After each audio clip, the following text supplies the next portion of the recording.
Welcome, everybody, to this afternoon session at the Faculty Summit 2016. So if you are here, it's because you're interested in the systems and AI session. So with my co-chair, Lidong Zhu, who will come later to chair the panel session, when we created that session, actually, it seems a bit ambiguous, systems and AI, and I just want to let you know what we decided to focus on for this session. So instead of focusing on AI to improve systems, what this session is really about is to create, to have systems to help create AI. So that's what we will be looking at here. And for that, we have 4 outstanding speakers who will be bringing their views, their experiences from research directions to practical considerations, both in academia and industry, and up to engineering constraints on what it means to design systems which are going to enable the creation of AI. So with that, I want to invite the first speaker for the session, Dan Bocher.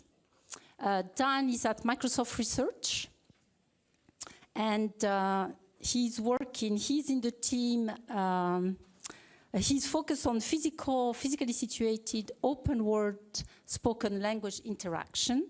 And so each speaker will be giving about 15 minutes on their point of view on the creative design in AI systems. And at the end, we'll take questions for all of them in the form of a panel. So with that... Can you guys hear me okay? Yep. Let's see. Let's go up here. All right. Hey. I'm Dan Bocher. I'm a researcher here in MSR Redmond in the Adaptive Systems and Interaction group. And the questions that drive my research have to do with how do we get computers to understand their surroundings a little bit better and to interact with people with spoken language in physically situated space. So the kinds of systems I built over time to study these problems are of this form: virtual avatars that, book shuttles on campus, or robots that can give you directions to rooms in a building. Now, my background, as I said, is in AI, but I like to build systems because I like to find the problems that I need to solve by building systems and deploying them out there. And so in today's talk, I'm not going to talk to you about some of the AI side research challenges and problems we've been working on throughout the years with these systems, but rather I want to focus on the challenges that arise in just building up these systems to a level where you can actually deploy them and study them and look at various research problems in that context.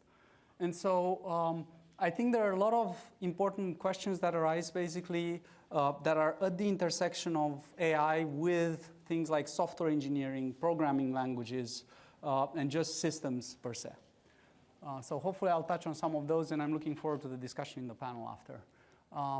To ground a bit the conversation, I want to start by showing you a couple of example systems just to give you a sense of what exactly do I mean by interaction with language in physically situated settings, and what is the general nature of the systems in which I'm hitting these problems. And I'm going to show you 2 examples. The first one is this virtual agent that acts as an administrator outside Eric's office. He has cameras, a microphone array, and he tries to sort of, through those sensors, understand the world around it, reason about people that come by, whether there's one person or multiple people, and determine their intentions, relate that to information that he has from a back end about Eric, who's the owner of this office, about his availability, his calendar, and do some simple sort of calendaring-like tasks with people that stop by. Let me just play the video. Sound will start in a second, I think. Are you here for the 5 o'clock meeting with Eric? No. I'm sorry, I thought you were here for that meeting. Could you please swipe your badge? Eric is not here at the moment. Let me look at his calendar to see if I can tell where he is. His calendar says he should be at a meeting in his office now, so I'm actually not sure where he is. He will probably be back in around 15 minutes or so. Would you like to leave him a note, or maybe come back later? We'll come back later. Okay, you could try sending him an email message. I expect him to look at his email in around 10 minutes. Guess I'll see you later then. Bye-bye. Thank you. Hi Eric. Two people stopped by to see you. I said you'd be back in around 15 minutes. Catch you later. Bye bye. So that's one example system. We've also done systems around robots. This is a robot that's deployed on each floor in our building. As you step out of the elevator, it can give you directions to people's offices, to conference rooms, kitchen, other kinds of locations in the building. And again, like before, it looks through the world through cameras, microphone arrays, and tries to understand how people are interacting with it around. What room number are you looking for? Conference room 3800.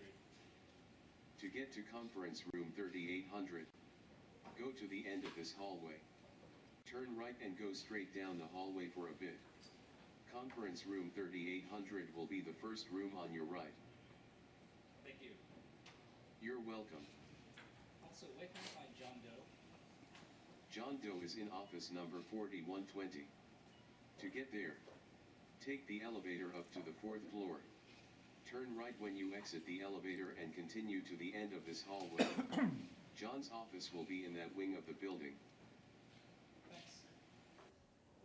Okay, so hopefully this kind of sets the ground and gives you a sense about the kinds of systems I'm talking about. They're basically characterized by high-dimensional streaming sensory inputs, and they have low latency constraints. They need to deal with humans at human interaction scale, so 200, 300 milliseconds start mattering in making decisions. And over the years, we've done a lot of research in the various language aspects in these systems. How do we, to give you an example problem, you're in a multi-party conversation with two people. It feels like this person is talking at the moment. Well, when is it my time to talk? Maybe they're done talking, but should I go next? Is someone else going to talk next? How do I understand when is someone likely to start? When should I? That's one example, simple problem, just if you want to regulate multi-party turn-taking. And there's many such problems that you need to resolve when you want to do language in physically situated settings, even before you get to speech recognition and all these other things that we normally associate with language. And so that's our research agenda, but I'll set that to the side today. I want to talk more about challenges with building these systems, with how do we put them together. And so I'm not a systems person, so some of my views might be a little bit naive in this space, but I'm hoping for a conversation here because we do hit a number of challenges, I think, in trying to construct these type of systems. So I'll start from a description of first, what are some of the components that go in and how are they architected? Well, like I said, they usually rely on high-dimensional sensory input. So usually there's cameras and microphones and other kinds of sensors. And the inputs from these are processed in a number of sort of perceptual pipelines. There's a speech pipeline that we use, we capture audio using microphone arrays or microphones. We do voice activity detection, so determine when someone starts talking and ends. Various kinds of speech recognition engines and natural language understanding units. In terms of vision, again, there's capture through various kinds of cameras, followed by image processing, followed by a lot of, I would say, human-centric vision processing. So things like detecting and tracking faces, or identifying faces, detecting gender, tracking head orientation, because we want to know where people are attending at any given point in time, and so on. And there might be other input sensors. Now, all these different input sensors, all these perceptual pipelines need to kind of be unified and fused, so the system has a global understanding of what is going on around it. So there's this set of components that do this multimodal fusion of all these signals to construct that understanding. And to give you examples of stuff that runs in there, this clicker is not working very well. There's things like inferring visual focus of attention. Where are they looking and why are they looking there? In this case, because the robot pointed in that direction. Maybe I should go over here. There's things like tracking speech source and target. Who is talking here? Who are they talking to? Who's going to talk next? And so on. So all these different models, fuse this information and construct a coherent understanding of the surrounding environment. And this is done at 30 frames per second. Now, based on this information, higher levels in the systems do interaction management and planning, where the system decides, okay, what's the next decision I should what should I do next? And there are various kinds of technologies that can be used to that, for that purpose. And then the decisions that are being made are being rendered as outputs, but that also has to be coordinated with whatever else is going on in the scene. This is where technologies like output planning, natural language generation, controlling gaze with various behaviors, controlling gestures, synchronizing them with speech, all of that takes place. And finally, these are being pushed through rendering and effectors. So we're actually doing speech synthesis or rendering 3D avatar heads and so on. Now, all of this is to say that there's a large variety of different AI technologies that come into play into building these systems, and they need to be wired together. If you look from 30,000 feet and squint, basically, people tell you that these systems are organized in this sense, think, act kind of pipelines. But that's the ideal. In reality, if you unroll what's going on in one of these systems, it looks more like a little bit of a mumbo-jumbo of components. And things, while they generally flow from inputs to outputs, there are a lot of feedback loop and control signals going back across various components to do coordination. And so the first kind of problem that we hit is one of managing this kind of complexity, right?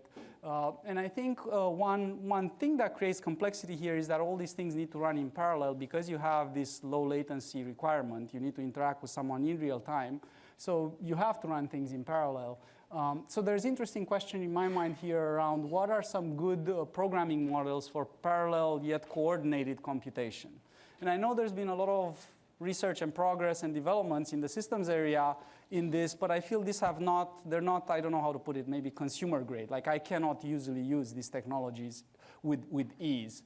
And so I feel that's still an area that deserves a lot of attention. Especially the kind of parallelism we're talking here in this kinds of system is very heterogeneous. It's not a big map reduce, it's not a data parallel kind of thing. It's a much more heterogeneous combination with different kinds of coordination and synchronization needing to happen. A second area that I think is interesting here is debugging and visualization tools. So the way we do debugging in these parallel programs, or the way at least I originally knew how to do, is you set your breakpoints and you try to understand what's going on. But when the system has that complexity, I found myself that over the years, I spent half my time building actually visualization tools that let me understand what's going on into the system. And debugging is much more of a visual, kind of anchored in visualization type process. I can stop the system here and roll back time and look at what happened, at various points and how do all those different processes relate to each other. So I think that's another area that deserves quite a bit of attention when we talk about these heterogeneous type systems. Now, apart from just the problem of managing complexity, there are a couple of other things that I think bring challenges that are of a new form almost. We have dealt in the past with large complex systems, and there are software engineering techniques to deal with all of that. But I think there's a couple of things in these systems that bring new challenges. And the two I'd like to talk about, the first one is time. And the second one is uncertainty and the associated machine learning problems. So time. Well, time is fundamental. Everything in these systems is streaming over time, right? All the variables, everything sort of happens in time. And I think it's time that we make time kind of a first-order citizen in our programming languages. Just like I can say in C or in some programming languages that I have a double and I can do things to it, I want to say I have a stream of doubles and I want to treat that F like a double. I want to send it to any function that takes a double. I want to operate over it just like I would normally operate with a double. But what I want to get for free is I want some tracing, some deep tracing of that. So every time I assign to F, I want the system to know those assignments. I want historical access if I want to know what F was 200 milliseconds ago. I want to know that, and I want to know the various transforms over it, like the slope. So these are the kinds of operations that we do over and over. And I'm not saying all of this is programmable. I know how to do it today, but I spend way too much effort in doing it. And I feel a lot of people that are building these systems are reinventing the same things over and over again because these things have not yet migrated in the fabric of the development environments with which we work. So we have to kind of reinvent them. Once we bring time and streams as first-order citizens, I think we can do more things with latency awareness.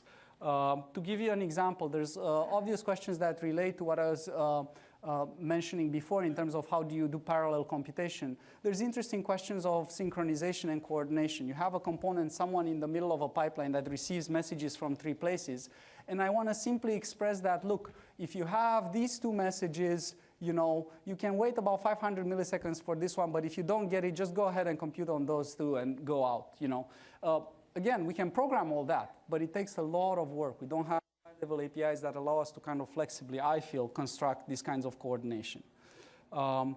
Another interesting dimension with latency awareness in these systems is meta-reasoning about time. And here I want to give you, just to kind of illustrate a point, a concrete example from a research problem we studied. So we were looking at multi-party turn-taking, which is this problem I mentioned before. How does the robot decide at any given point in time, is it my time to speak now? Should I launch an utterance, or should I wait because maybe someone else is about to say something because I'm in a group conversation, right?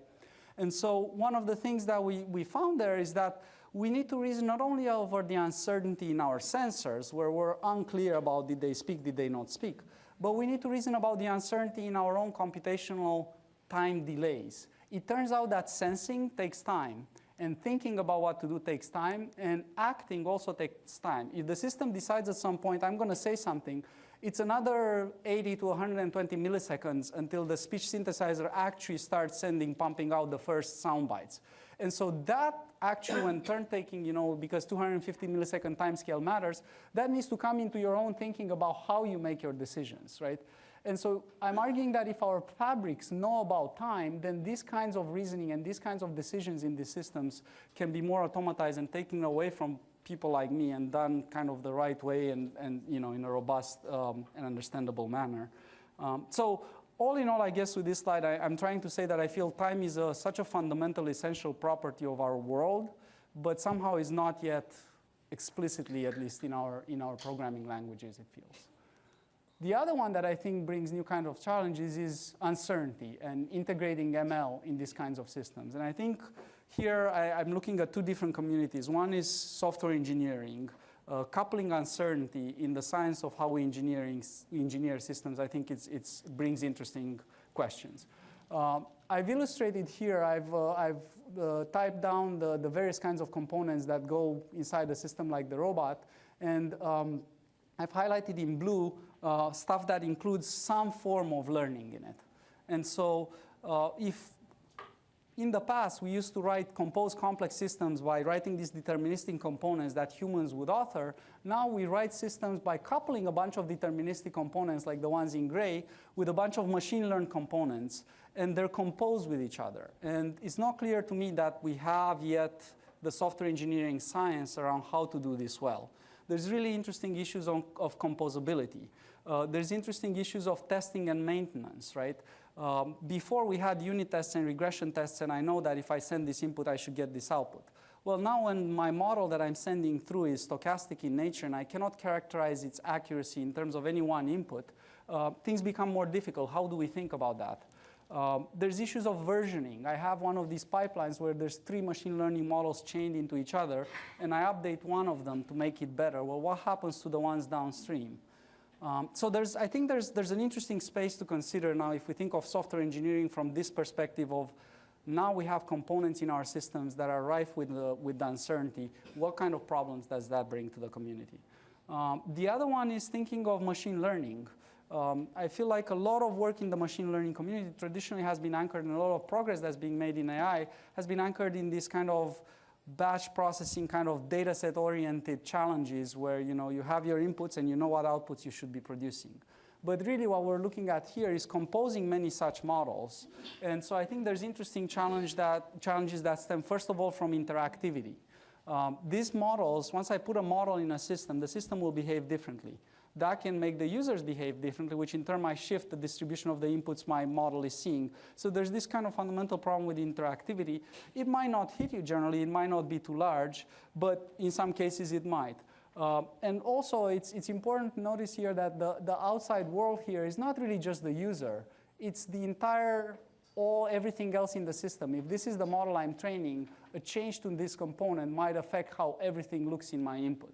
So if I want to fix a bug in that component, sometimes I might hesitate because if features are being used by this machine learning model that are generated by that component, now they're shifting distribution. Blame assignment is another interesting problem. You have various components chained. When you're deterministic, you know how to pinpoint a bug. You can go there and find it. It's not this one, it's not this one, it's this one. Once you're stochastic, it becomes interesting because one component might introduce noise, which might be fixed by another one, which might be reintroduced by another one. How do you answer the question, if I tell you there's something wrong at the end of the pipeline, where should you invest? Which one of these models should you invest with to get the whole system to be better? I feel we need more of the science of this. How do we think about these integrative systems? And then things like system level optimization. So these are some thoughts that come from the experience of building over the years these various systems. Like I said, I'm not a systems person per se, but I think some of these questions are interesting. So I'll close here, and I guess my point is that I think there's a lot of progress done in the AI and ML communities these days, and obviously in the other areas. But I think these guys we all need to start talking more to each other, because there's very interesting problems like at the intersection of these spaces. Let's thank Dan. Thank you very much. So for those who just joined us, for this session, we are actually having all our speakers present their point of views, and then after that, we take questions as part of the panel session. So right now, we have Professor Eric Xing from Carnegie Mellon University, who will be talking about, I expect, some research directions in academia. I should mention that Professor Xing is now also the director of the newly established Center for Machine Learning and Health, and also has experience on large-scale computational system and architecture. So with that, please. Thank you. Can you hear me from here? Great. So yeah, I think Dan opened this session very nicely and lay out many of the agendas and open problems in building AI systems. So I'm going to just discuss a tiny part of that whole system, which is about really how to scale up computing. So Petum, is actually an open source project started a few years ago at CMU, where we want to support machine learning in distributed systems such as clusters or data center. And in 2012, I think we released maybe the first open source parameter server framework and also the theory behind that. And as you probably know, that parameter server now become one of the kind of a standard mechanism to sponsor or to support data parallel implementations of machine learning algorithms and also maybe even model parallel systems. But here I want to report to you some of the latest exploration we had beyond parameter server, and which is actually bringing me back to the basic research machine learning, where some more insight in understanding machine learning models will help you to change the way system can be designed. So just to go back to the 5,000 meters view about machine learning, I think many practitioners want to see machine learning like this, right? You have a magic box and you throw in data and you get some magic things out of it. But for developers, and the scientists, it is not that easy. Pretty much you need to navigate a complex maze where you need to make many decisions and efforts to work all these points out. All the way starting from picking the right data set, defining the task mathematically and clearly, and then designing the model, inventing an algorithm, and all the way down to implementing the program, and maybe even massage with the system and picking the hardware. And this is an extremely complicated process, in which many of the issues, are up there, as an open issue. And here I just want to bring at least one of the issues, how to scale your solution out and up, right? Typically, we researchers worked out our algorithm on a single machine, and sometimes we publish a paper on a nice result claiming some, amazing scalability, over data sets and over, maybe a problem complexity using a smart algorithm. But then the next question is that how can you industrialize it and deploy it into an industrial cluster, for example?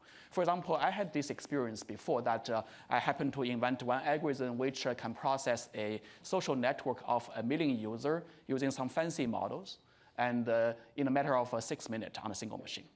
And then when I go to Facebook, they have a network which is 100 times bigger, but they have also a cluster that is 1,000 times bigger.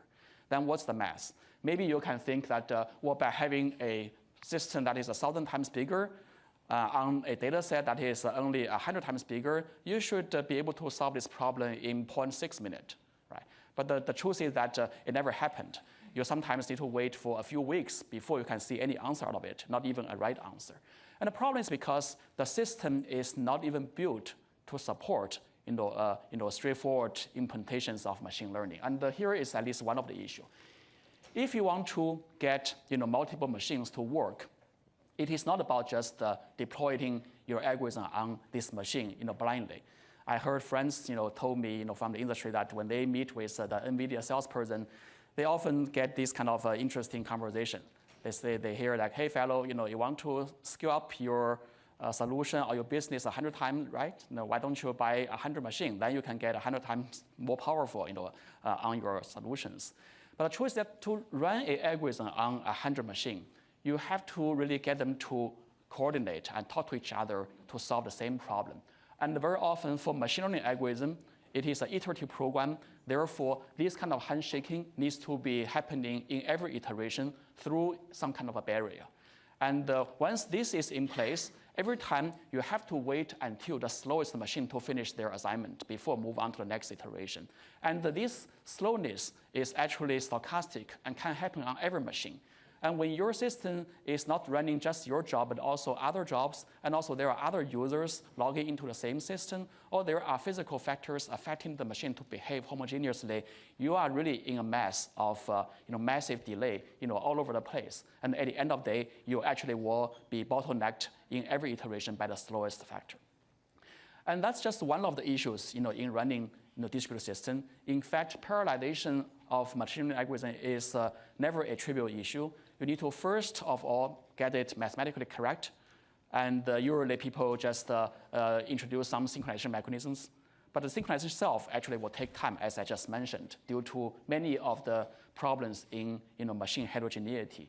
And at the end of the day, you either spend a lot of time waiting for the machine without doing the useful computing. Sometimes you can waste until maybe up to maybe 90% of the time, or maybe all the time, just communicating messages across machines without doing any progress. Or if you don't wait or don't synchronize properly, you may risk yourself into a divergent program. Therefore, you don't get ever a good solution. So for that, a couple of years ago, we started looking at this problem very seriously and systematically, and that's where Patton was actually built. It basically looked into, in detail, the behavior and the properties of machine learning algorithm, so that many of the distributional procedures, protocols can be developed more rigorously and more efficiently to support data parallel and the model parallel operations.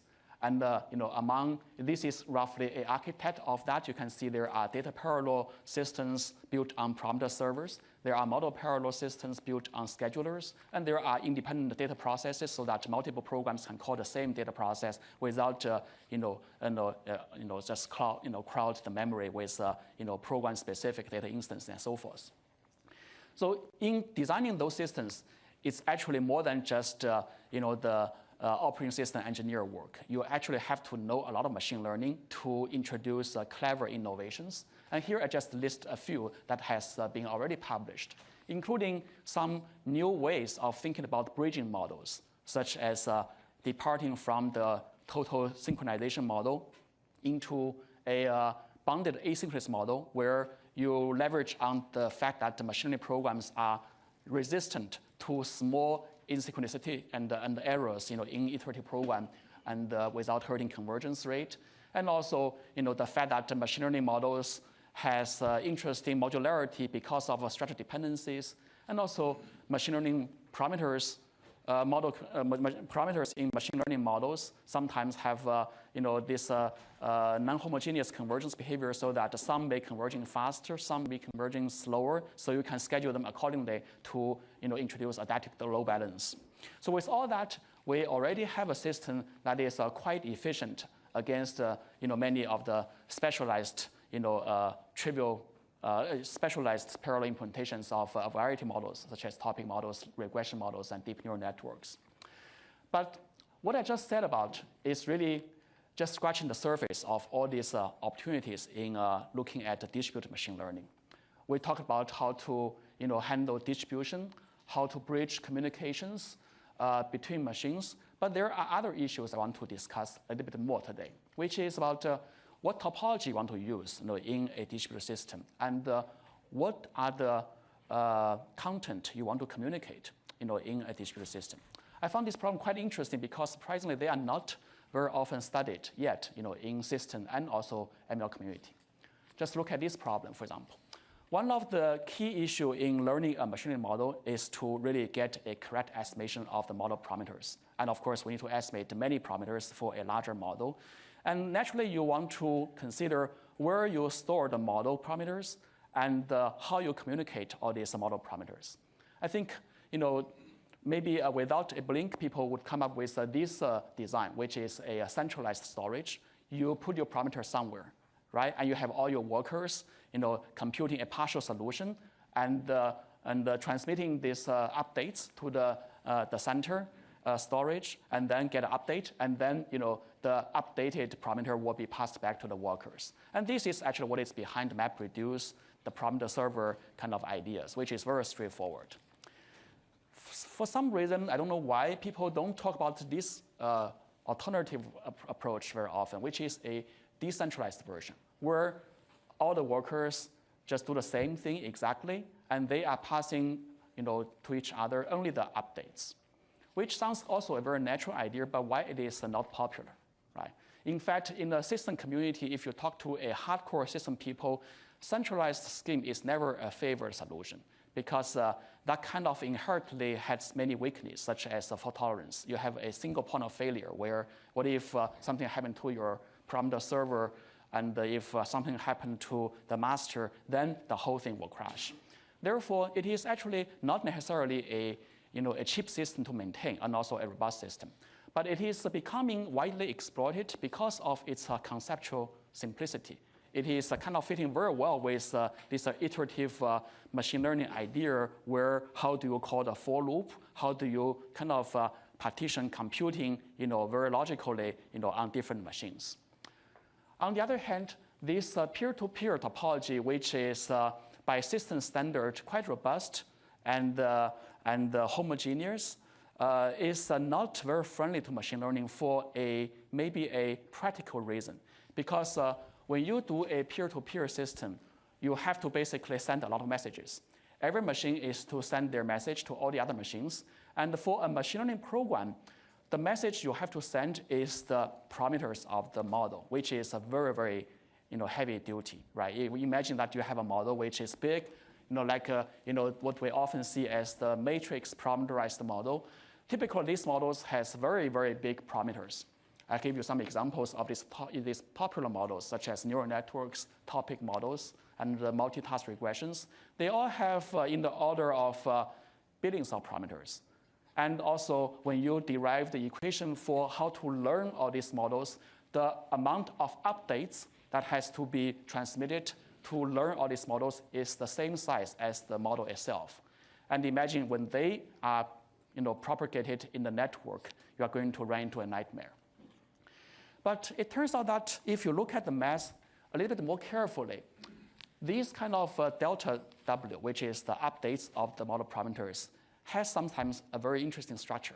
For example, in the case of a stochastic gradient algorithm or a stochastic dual coordinate ascent algorithm for regression or matrix learning algorithms, the updates actually sometimes can be decomposed into an outer product of two very skinny factors. And these are what we call the pre-updates instead of the post-updates. And these pre-updates are much smaller than the post-updates.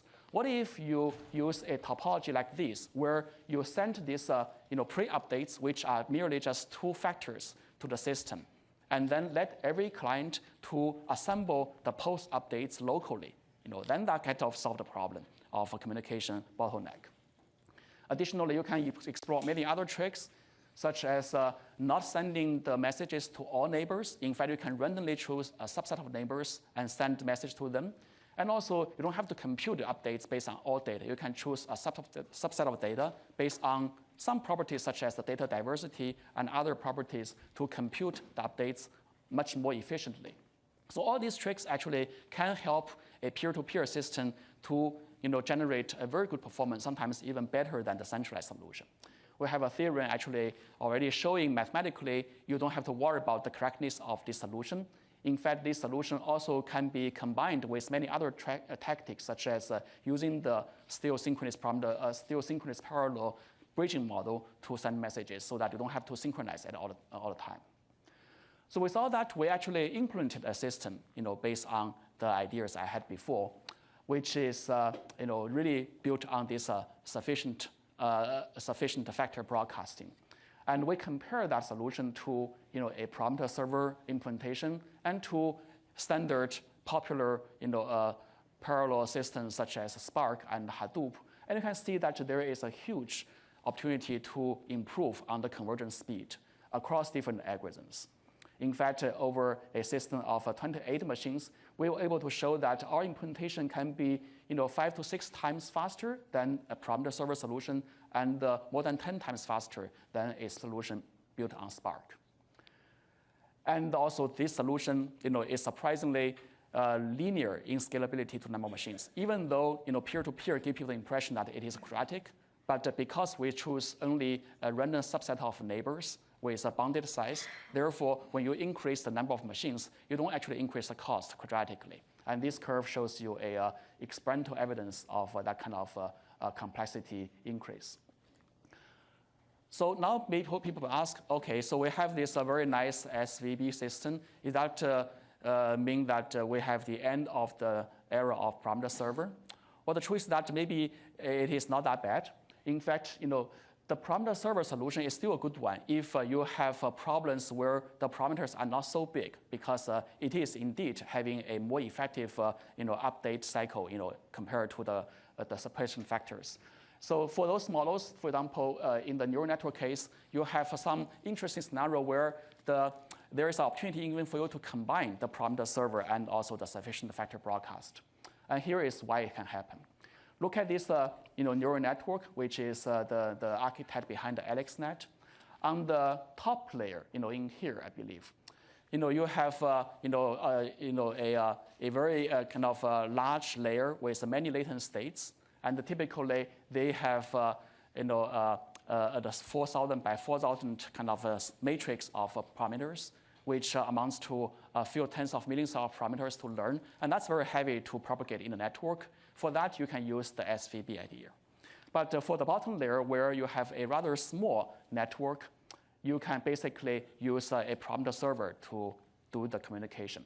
So with that combination, you actually are really benefiting from the advantage of both parameter server solution and the SVB solution to reduce communication cost. And here is basically the final results. We can really scale up improve the speed of convergence for a larger scale neural network, up to 50%. And with some other tricks in managing communication, we can further reduce this communication cost. So at the end of the day, you really can achieve a very nice scale up of many standard GPU-based deep neural network implementation across multiple GPU machines. So here I want to offer some comments on the good science part. So when you see popular blogs and social media announcements of distributed deep neural network computation and implementation, very often I saw this claim about the linear scalability. But I caution you to interpret all this so-called linear scalability, because sometimes it is ambiguous in terms of linear against what. I found some claims talking about scalability over GPUs. Well, every box has multiple GPUs. That kind of scalability is very hard, very easy to reach. What is really difficult is you buy more machines and you get more power. And this is not equivalent to scaling with GPUs. And the other thing is about scaling in terms of what? Many paper reports scalability over throughput. Throughput is basically the number of data points you have to process per unit time. And that's not sometimes very meaningful for machine learning, because by an embarrassingly parallel system, you just divide the job across machines and run them in parallel, you get linear scalability. That doesn't mean you have better answer. So therefore, you have to measure scalability in terms of maybe the speed to reach a good answer, right? And that's the kind of number we want to advocate in this report. So to close, the way we see, AI and machine learning to go larger scale is to really try maybe replace this complex maze of modular and fragment solutions into a platform level solution where you have a single machine-ish abstraction of a distributed framework so that you can do programming very nicely, and then you are supported by powerful libraries implemented on such a nicely supported distributed framework. That concludes my talk. Thanks. Thank you very much. Let's thank our speaker. Now we have, thank you. So now we have the third speaker for this session. So this is John Langford, who is a principal researcher in the New York lab, Microsoft Research New York lab, and who is going to give us, let's see if we can come back to the podium here, and who is going to give us his view on systems, to the design questions for systems to create an AI. Do you have, no, hold on.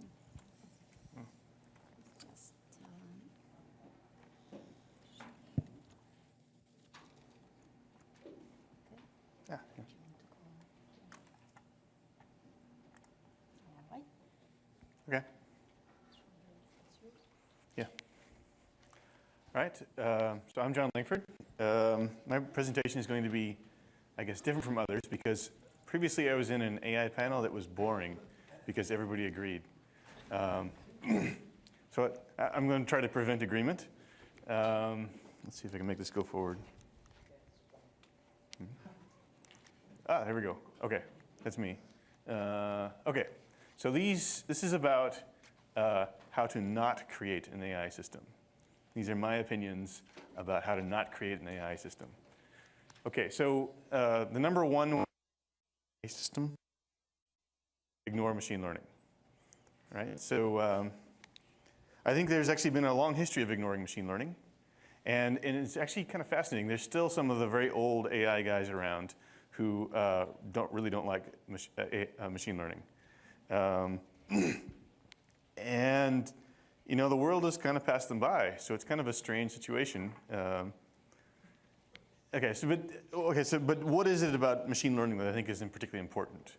I think what's particularly important about machine learning is that it's a much more bottom-up discipline than old-style, logic, ontology, AI. So in machine learning, you are solving a problem that's a real problem. And you build upon what you know in order to solve more complex problems. Right? So in old-style AI, let's see if this works. No. Okay. Oh, yes, it does. Okay. In old-style AI, you're like, well, we need to have ontologies and logic, and then we kind of hope that everything fills in to get down to an actual grounding of things. And that approach just, historically has not worked very well. So I think it's kind of the bottom-up approach of machine learning, which works well, and which lets you get somewhere. And I think it's also the dealing with the messiness of the real world, which machine learning does, that all these other systems do not. And so, yeah, pay attention to machine learning. Okay, so then, another one, ignore learning theory, right? And I don't actually mean the complex learning theory where you talk about the computational time or anything like that. I mean just the basic information theoretic learning theory. So very often, when I'm talking to somebody about some application of machine learning, wouldn't it be great if we could do X? They have no idea what data they're going to use, right? So they're like, this is not like they don't have enough data. It's like they don't even have any data at all, right? So that's the common failure mode.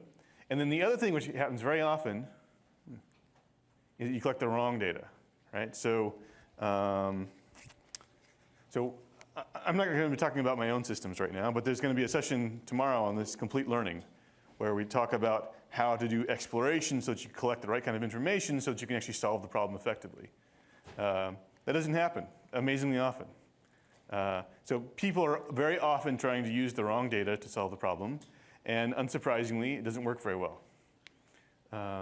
Sometimes it works, so people kind of, it's one of these things where, what is it, that fallacy where you get into a casino, and if you're playing the bandits or whatever, and if you win occasionally, it's like, oh yes, I got this big reward. But over time, you just get a smaller and smaller amount of wealth, right? Okay, so number 3 is unreproducibility in a system. So does anybody recognize this picture? This is from the Google Disbelief paper. Yeah, they had some sort of neuron for recognizing cats that they discovered in their system. And it was a paper that people were very excited about at the time. But now, all of a sudden, everybody's using TensorFlow. And there's some kind of a head scratcher there, because if you're building a system of this scale, you kind of expect it to last for more than 2 or 3 years as the system to use. So this is not a system for the ages. And I think there's a fundamental reason why that happens with, okay, this is going to be the controversial part, with parameter server approaches. Because a parameter server means race condition in practice. And race condition means you can't reproduce things.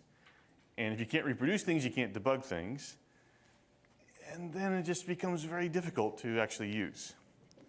So if you go and you look at what kinds of parallel learning are winning competitions, I think it tends to be much more of the GPU-based, mini cores, SIMD type things.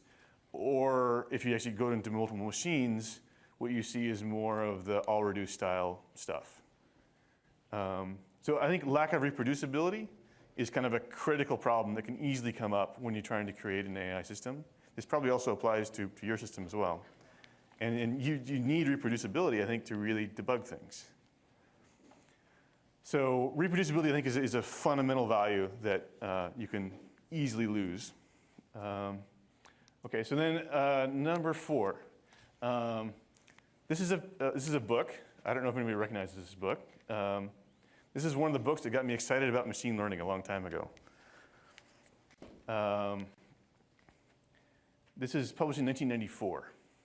I think I read it in like 94, 95. And it's an edited book talking about a whole bunch of parallel learning systems, and you can see the title, right? And parallel AI systems in general. And yeah, nobody uses them today. Which is kind of fascinating, because everybody's very excited about them, or at least the book was very excited about them at the time.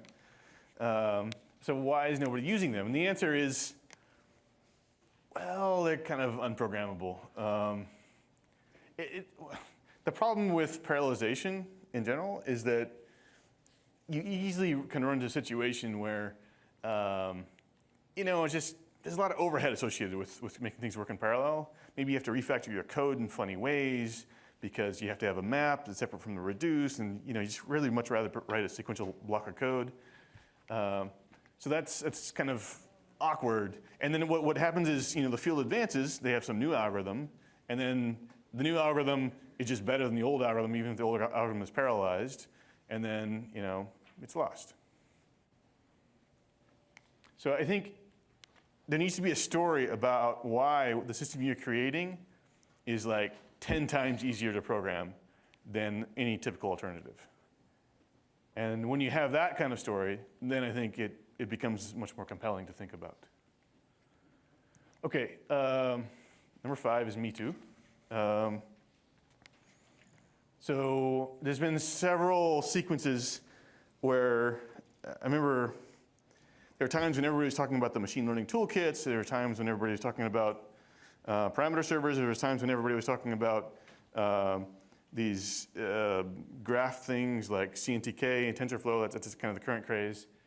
And I guess what I'd like to do, you can certainly do that, but it's somehow it's not compelling.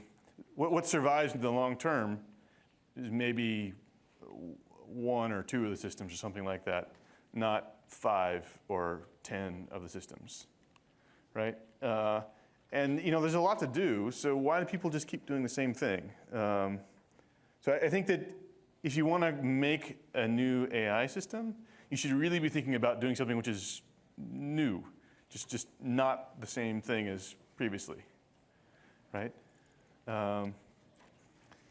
And then if you pass all of those tests, then maybe you actually have something, and you should try. And don't try just a little bit, try actually hard enough to where you can fail. Because I think a lot of people, what I've discovered for myself is that sometimes they don't try hard enough, and then you don't even know if you succeeded or failed. It's just like you did something, right? So try hard enough so that you can actually fail. And maybe you get somewhere. Right, Thank you. So let's thank our speaker. Thank you. And now we have the 4th and last speaker before we get into the panel session, and you'll have an opportunity to ask questions to all the speakers. And so it's a pleasure to introduce Rangran Majumdar, who is actually working in one of our divisions, the Application and Service Group division at Microsoft. He's the Group Program Manager for Relevance and AI, and his team uses actually machine learning, AI, to solve customer business problems across a multitude of our products. Please. Thank you. Is it working? Yeah, it sounds like it. My talk's also going to be different. Instead of talking about really the AI systems themselves, I'm going to talk about the systems around the AI systems.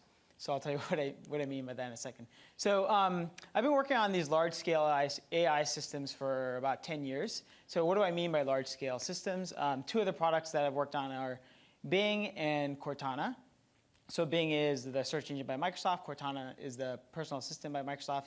So these systems work on hundreds of billions of documents, billions of entities, trillions of relationships between these documents and entities. You get hundreds of billions of interactions, like users are interacting with these systems all the time. You have hundreds of millions of users using these systems.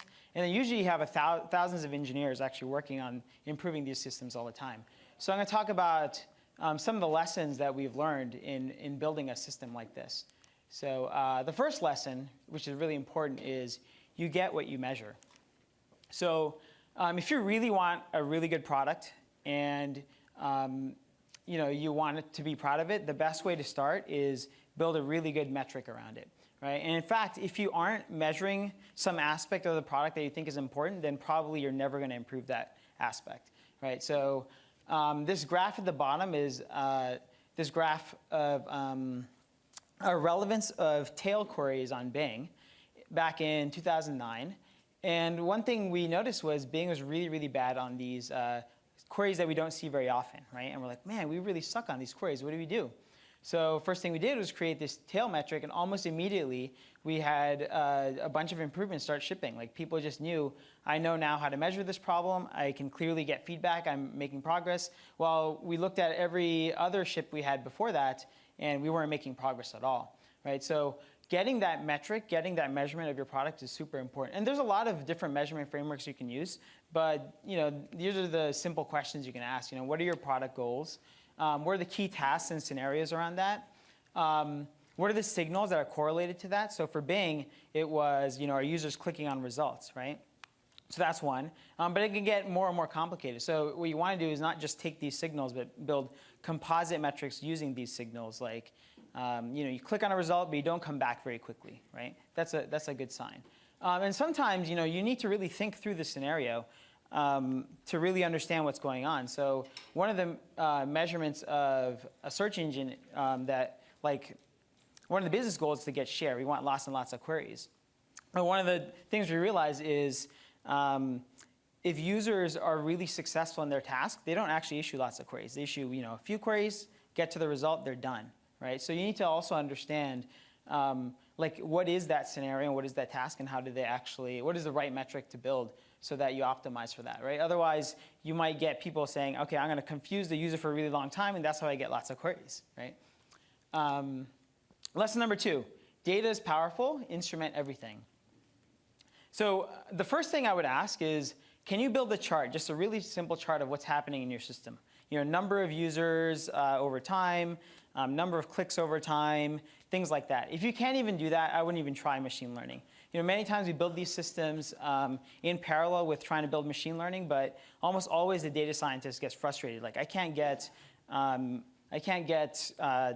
data out of these logs. All the logging is wrong. So you need to get that logging and instrumentation right. So really focus on getting that really crisp and really good before you start building machine learning on top of it. The second part of this is the data is really, really powerful. So you've seen a lot of these statements before. Data is really unreasonably effective. So if you take a simple algorithm, give it a lot of data, it'll actually be better than putting a lot of smarts into an algorithm and using it with a little amount of data.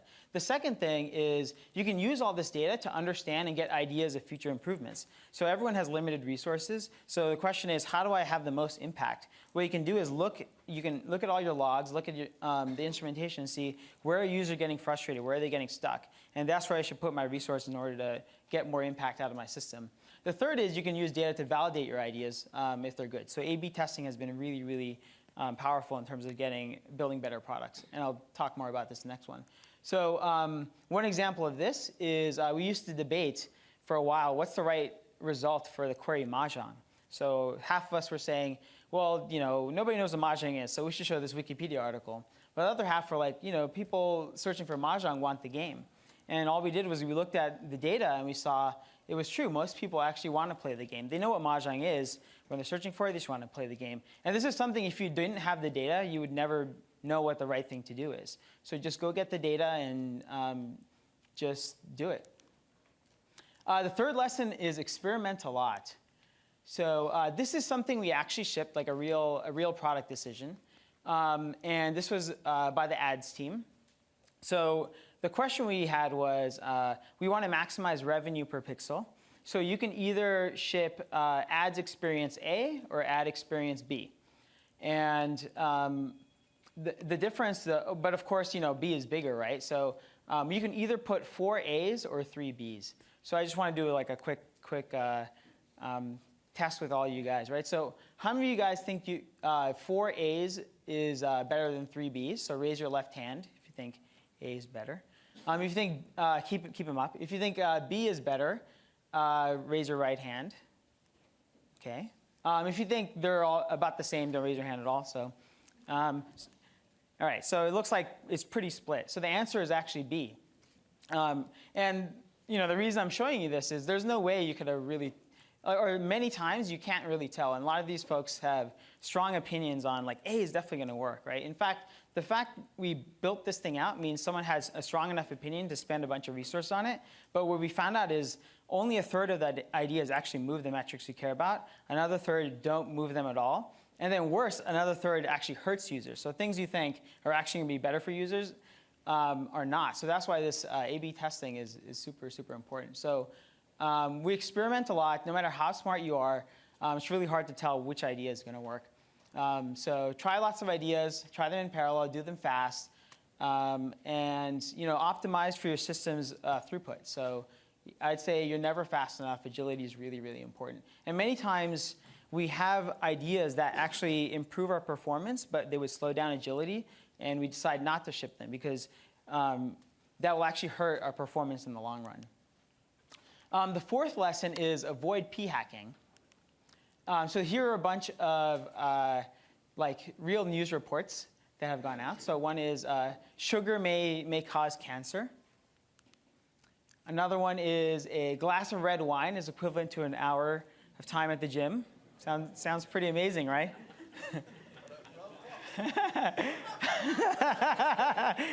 No comment on Fox News. Another one is driving dehydrated is the same as driving drunk. And another one, this is my favorite, is smelling farts might prevent cancer. Right? So these are real studies. And so the question is, what's going on? So this Journal of Nutrition looked at a whole bunch of studies and saw that all these things both cause and prevent cancer. Why is there so much contradictory evidence? You can look at tomatoes, milk, all these things. There's evidence, statistically significant evidence that milk causes cancer, but it also prevents cancer, right? So what's going on is this phrase called p-hacking, and there's this great video by John Oliver on the internet where he talks about these stories and all the time. So what's causing this is you've got this team really under pressure to get results, to move these metrics. And you're giving them these awesome large-scale machine learning systems to go move these metrics. And you just get a lot of this concept called p-hacking, right? So people are doing either too many attempts, or maybe their experiments are underpowered, or their sample size is too small, and they're trying to generalize from that. I was just talking earlier about how the 4 speakers here are all from Carnegie Mellon. So that doesn't mean every single speaker is from Carnegie Mellon, right? So you need to really make sure your experiment is powered correctly. You may even have accidental bias in your control and treatment group, right? So this pressure of always experimenting a lot, which is because it's the right thing to do, causes a lot of spurious results. So the solution to this is replication. So nobody in our team gets any credit for what they've shipped until we replicated those results. So whatever you have, you bring it to this certification process, and then we say, okay, we're going to run one final experiment, and whatever the results are from there is the credit that you're going to get. And the fifth lesson is around preparing for adversarial conditions. So if you are making money, and I'd argue that if you have a large-scale system, you're probably making money. Somebody's going to try and want a piece of your business. They're going to try and attack you. And I think one of the best examples is just a couple days ago. Like most of you guys know about this Pokemon Go phenomenon, right? A couple days ago, I read this article where somebody created this like Pokemon lore, and then some people went over there, and then they got robbed at gunpoint, right? So that sounds terrible. But that's just how it is. There's a lot of bad guys out there. So if you have a system that has a lot of users using it and there's some money there, people will come after it. And not only that, but a lot of people have good intentions, but they just go a little bit too far. So you need to make sure your system is robust against these adversarial attacks. And machine learning is actually problematic for a lot of these things. So we actually use a lot of rules so we can quickly stop these things on top of our machine learning algorithms. So one of the really interesting attacks we got recently, where it just shows how clever these hackers can be, or these spammers are. So in the old days, they would just create this brand new website and just put a bunch of keywords, and then Bing and Google would show them by accident, and then we'd have to go and crush these websites. But now they realize creating these new sites doesn't work anymore. The search engines are a lot smarter. So what they do now is they go hack existing websites, because there's a lot of them that have like running old WordPress blogs or something like that. And then from that website, they create a whole bunch of fake web pages so that the owner of the site looks at the site and says, oh, it looks fine. He doesn't notice there's all these new web pages being created. When a search engine crawls it, they show like a page that looks okay. It's like, look, this has some information that might be usable. So when somebody searches for that information, we show it on the SERP. And then when the user clicks on it, they realize, oh, this is coming from a search engine. So I'm going to spin up some other content, make them go through some redirects, and then land the user on something terrible, right? So, and then we're in this odd situation where, well, what do we do? Usually we used to just remove these sites from our index, but these are legitimate sites. So what we do now is we won't let people click on it. Like if you click on the URL, we'll give a warning that says this page has been hacked. Right, so are you sure you want to go here? And that's it. Those are kind of my 5 lessons. Thank you. So now we are going to invite all the speakers to come to the front. And Lidong Zhu from Microsoft Research is going to lead the Q&A session. Thanks, Avery.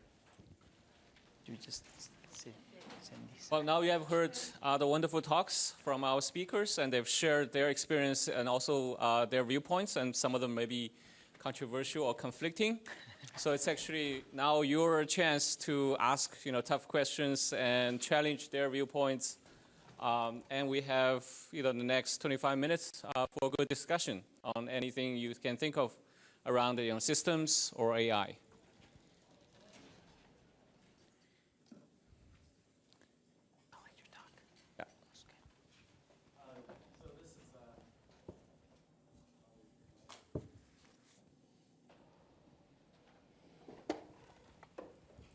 Thanks a lot. So this is a question for the last speaker. I'm Jason Mars from the University of Michigan. I really liked your comments on making sure that what you're building is getting better and the need for testing and evaluating metrics. So one challenge we're building a end-to-end system to create an experience. And one of the challenges is in our end-to-end testing framework, as we add more example queries to the system, there's some annotation of the entities that need to be extracted and the classifications need to be made. And so we continue to annotate and grow this testing set so that we don't have regressions as we improve the experience. The biggest challenge we have is when we change a feature or update a field or an entity type that needs to be extracted, we have to then go over all of those thousands of examples that we've already kind of annotated and prepare to update them for the new system. And so I'm wondering, and so that's painstaking and costly. And I'm wondering what lessons might we be able to learn from, what tools might, or methodologies might we be able to use to lessen that pain? Okay, I think, so just to make sure I understand, so you're creating this constantly ever-growing set of, are they always issues? Like, are they biased? Like, or are they randomly sampled? Right, so they're randomly sampled, we collect okay, them cool. From data, but you could imagine one end-to-end experience, one AI, one assistant, personal assistant. Yeah, I would that's say like changing over time. if your concern is mostly on performance, I would probably say try sampling and reducing that set so you don't have to run it on the whole entire thing all the time. And then you can probably, you know, it depends on the change too. Like if you're doing a small change, you could just run it on a smaller sample, but then maybe once a month you run it on the entire thing and see if there's any issues. I mean, that's kind of my, maybe we talk more off. Yeah, but that's sounds good. kinda Thanks my a gut, lot. But I don't know if you have any, guys have any. I have one thing to add, Yeah. which is you should log too much. So there's situations where if you log too much and then the metric that you care about changes later, you can just compute from the too much that you logged what the new metric value should be, rather than needing to go back and get new data or talk to people or whatever.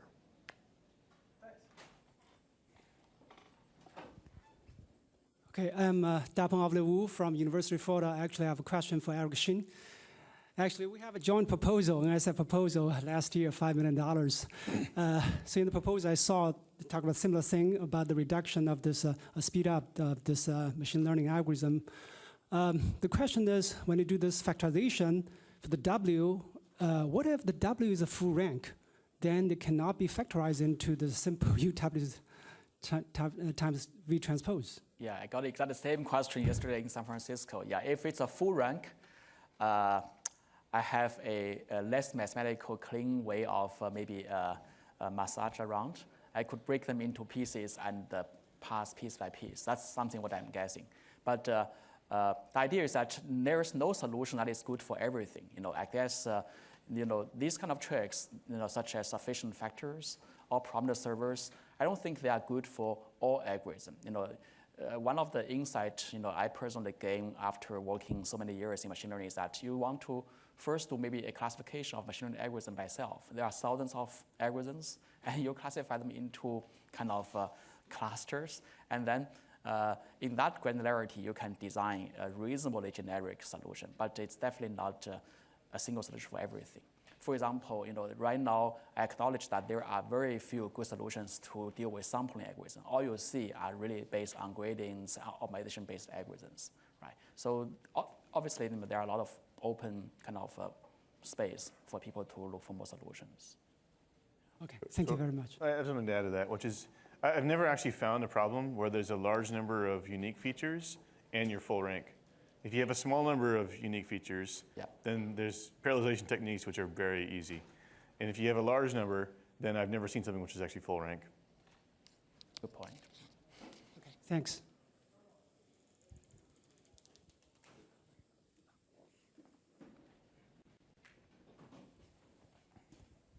Thanks. So I'm Mike Franklin from University of Chicago, and I work on systems for analytics and machine learning, and I was struck watching the talks that the first two talks, if I get my order correct, were about new systems and new languages for doing machine learning and analytics. The last two talks that were about practitioners and the problems that they're facing and how to deal with all the difficulties of creating these algorithms actually didn't raise anything about the underlying systems in terms of ease of programming or performance. So I'm just curious about that difference in perspective, and how important is it to keep innovating at the systems level in order to implement some of these advanced algorithms and applications. So I can comment on that a little bit.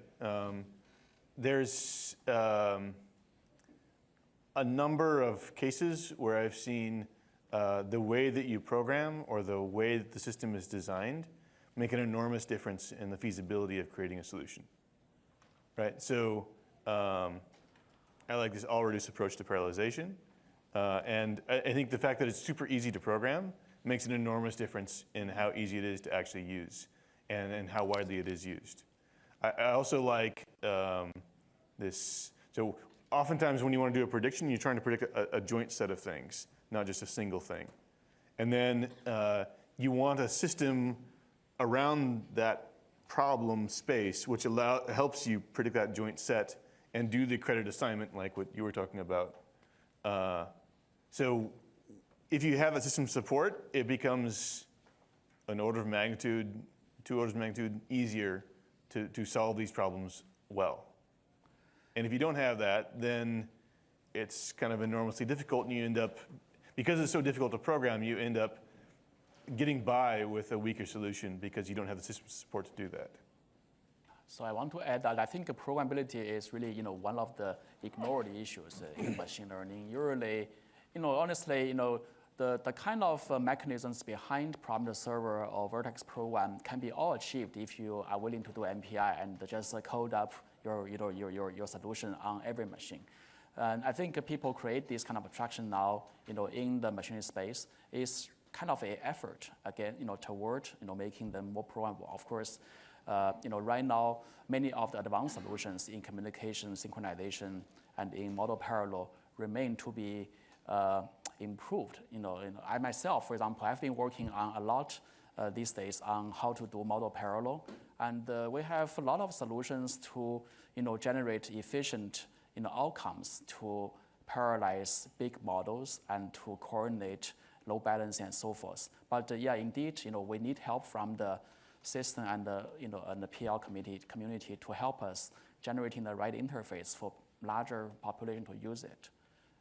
The only thing that we came up with is really the distributed shared memory abstraction, where you can kind of program easily on the parameter server, but we are yet to find out more ways to do the other approaches.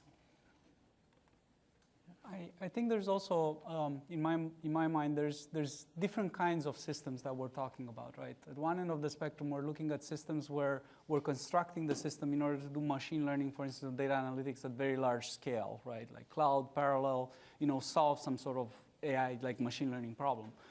The kinds of systems that I'm dealing with, I feel, are at some other end of the spectrum, where it's not about data parallel, it's not about constructing a system to solve one problem. It's about integrating many different, maybe smaller problems, but many different problems together. And the kinds of constructs that I feel we need in that space, like are perhaps of a different nature. And that's where I feel there is a lot of need for the systems community to kind of come together with the AI community to look at how do we create these integrations of different AI technologies where you get more than what you put in, or where you can do it at least in a sane, manageable way? Hi, this is Linda Boyle. I'm from the University of Washington. And I had some questions with regards to maybe just sort of like a bigger picture, because there was a lot of lessons learned. And one of the biggest things was, do we have the right data? And oftentimes in my research, it's not the fact that people don't have data. I have just the opposite. People have way too much data, and they're trying to find some all-encompassing panacea for that. And one of the things that was sort of mentioned on one end of the spectrum is that it'd be good to have some hypotheses tests and understand how to actually repeat that. On the other end, we're just sort of on an exploratory expedition and trying to figure out, do we see something? And in some arguments, you could say with thousands and thousands of data and variables, you are going to find something. So is there something that we can do to try to mediate? And this kind of relates to the understanding the systems engineering and the AI approach. Thank you.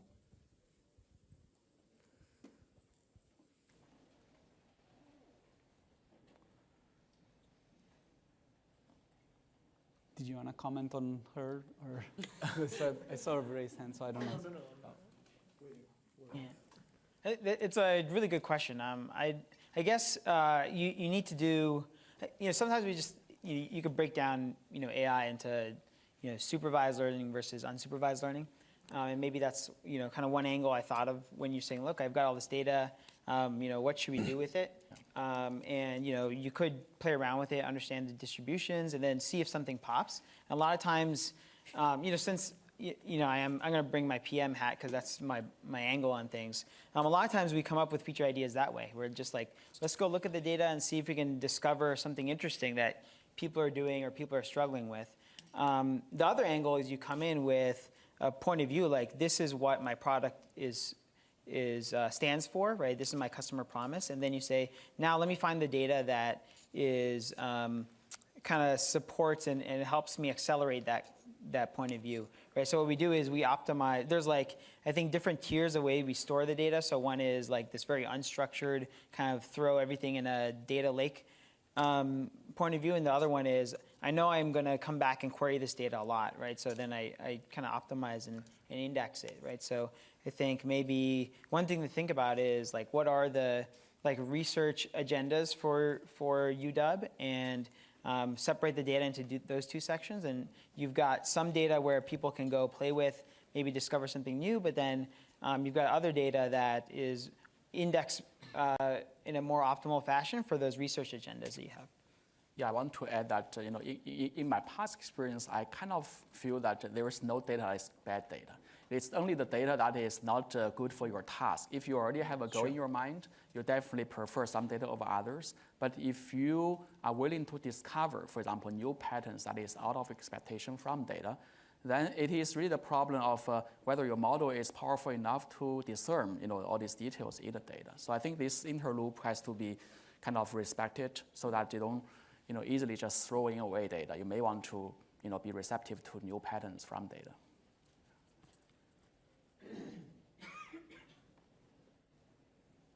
Christopher Stewart, Ohio State University. Another type of bias, along with the Carnegie Mellon connection, is that all of your systems seem to target things running in a data center or a cloud environment. I work a lot with people in agriculture, or as a part of our data analytics initiative, just sort of businesses that are sort of collecting data. And there you have sensors that are eventually going to make it to the cloud, but you want to process and do some smart things in between, somewhere in between. But this changes the architecture, obviously, and presents new challenges. So I'm just wondering if you guys had any thoughts about that context. I think the cloud architecture is definitely the best one.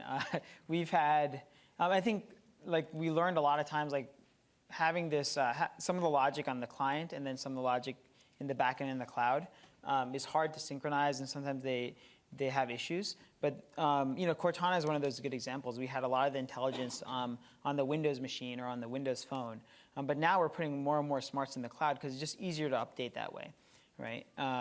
So that's where, so that would be my bias, see how far you can take the cloud. But of course, I understand that doesn't work for everyone, right? So you got to do, what you can given your constraints. But I don't know that much about, distributing intelligence in that way. So maybe someone else can.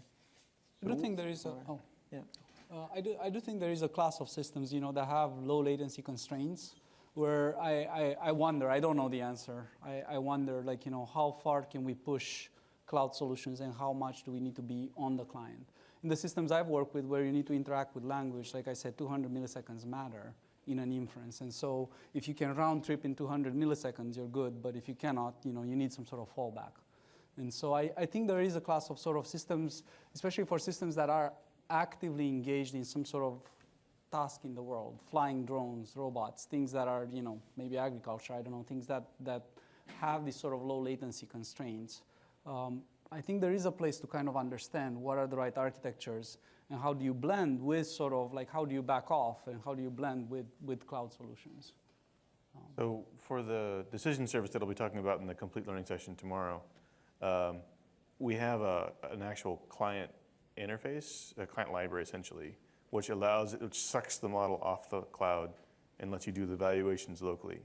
And I think that's super important. I think that having a half millisecond is much better than having a 10 milliseconds if you're lucky, and maybe much longer if the network has some problem type of latency. And there's a difference. So in that scenario, what happens is the cloud becomes kind of the reservoir of the learning and the state, but the end system, the fringe system, becomes the place where the actual evaluations are happening. And that allows you to, I mean, that's relatively sane, because the state that you want to keep is all in the cloud, and it's all, you can store a lot of information there. And the learning which is going on is in the cloud. And so you can, I mean, you could have that be happening locally, that would be okay-ish, but you only be able to happen from one sensor, and often the view of a sensor is not enough to actually make an informed opinion about how the learning should be happening. So the concentration of information from many different sources at one point in the cloud is very powerful in terms of letting you learn effectively. So Joseph Gonzalez from UC Berkeley. So I have a question about the community. So we've been working on learning systems for a while, but there's no, when you go to publish papers in learning systems or systems that span machine learning, in the systems community, they have a hard time evaluating the machine learning work. Some papers that are kind of weak on machine learning get in there. Likewise, machine learning community, some of the weaker systems works gets in. There's no good community to evaluate the work. So what can we do to build a community to assess and to promote this kind of work? So I like the ML Systems Workshop. I thought that was good. Yeah. Enjoyed it. I really sympathize your view, because we had the same experience that the work you publish in machine learning are simply not suitable for system conferences and vice versa. I think there is a need for kind of a hybrid community, or maybe a new community, to kind of incubate scholars and reviewers and practitioners in this hybrid space to promote this work. Yeah, I like a lot the idea of these communities coming together more. So maybe, starting more workshops, trying to build a community around that. Like I know, for instance, the AAA Symposia were a good forum, and they had, one of these workshops, coupling, looking at, convergence of these areas. I think it just takes the community to kind of slowly organize more of those efforts and catalyze. One practical problem, of course, I guess everybody run into is that there are different expectations on both community. In the ML conference, the acceptance rate was like 30% or 25%. But in the system conference, it's much lower. Then, it's disproportional in terms of effort for publishing a system paper and an ML paper. And for me, it's very hard to push for one student to go one way or the other out of their comfort zone, because they got, maybe a less of a reward. So somehow I think it's a community effort to really create maybe a more homogeneous kind of expectation, on this type of work.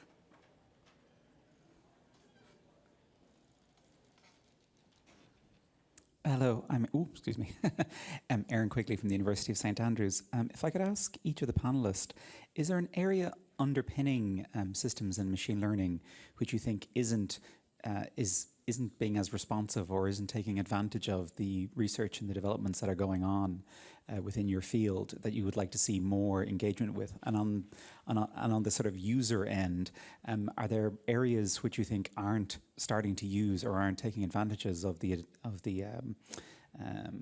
new research that you've got? So like imagine the underpinning areas and then the user base above you, sort of imagine. If there's one bit of advice you'd give to us or to others that you'd like to see, who do you think isn't, engaging on the bottom, and who isn't sort of using on the top? Or you think everybody's doing everything just perfect for you? So I think that the world is kind of underweight on interactive learning. I think that supervised learning in various forms has been crushed pretty thoroughly. But I think that interactive learning, which involves weaker forms of feedback, is just not very well addressed. There are a few systems, and I think they're very interesting, but it's nothing like what you see for supervised learning systems. And I think interactive learning is kind of a new frontier of applications where we just haven't applied machine learning. Like, why doesn't my window manager do machine learning? It could do it. I know the algorithms to do it, but actually setting it up to do it is actually kind of hard. So there's a lack of easy systems to make interactive learning work effectively.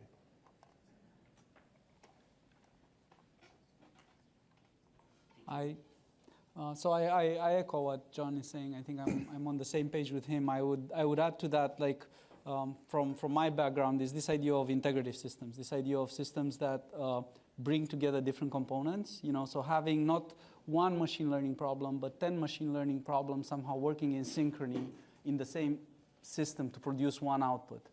So I think that's an area that's also relatively understudied.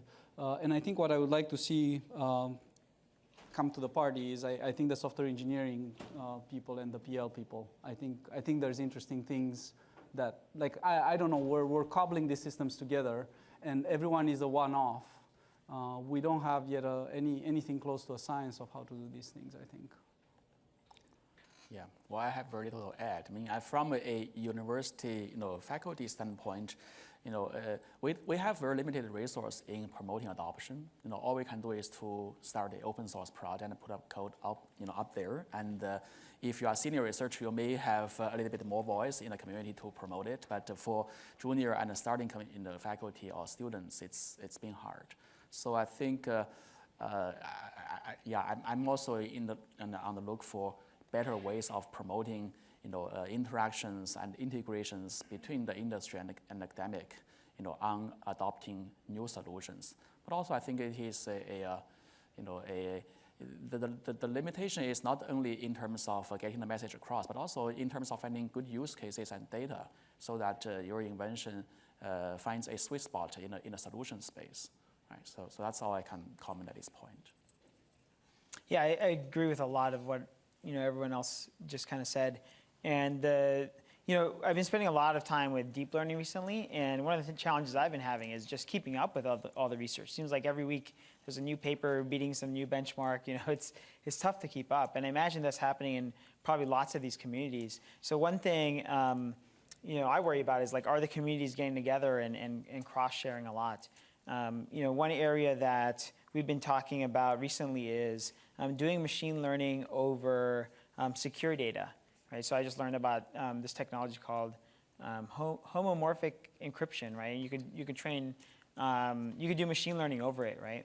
And that can solve a lot of business problems because customers want their data to be secure, but they also want to do machine learning over it, but they don't have the expertise to do this machine learning. So we could, do that for them, but they also want their data to be secure. So that seems like a good way to solve the problem, but the problem is, machine learning over homomorphic encrypted data is like 1,000 times slower. So that right there is just a non-starter. But can we push that even further? So how many other ideas are there where you can just combine things from other industries to work together?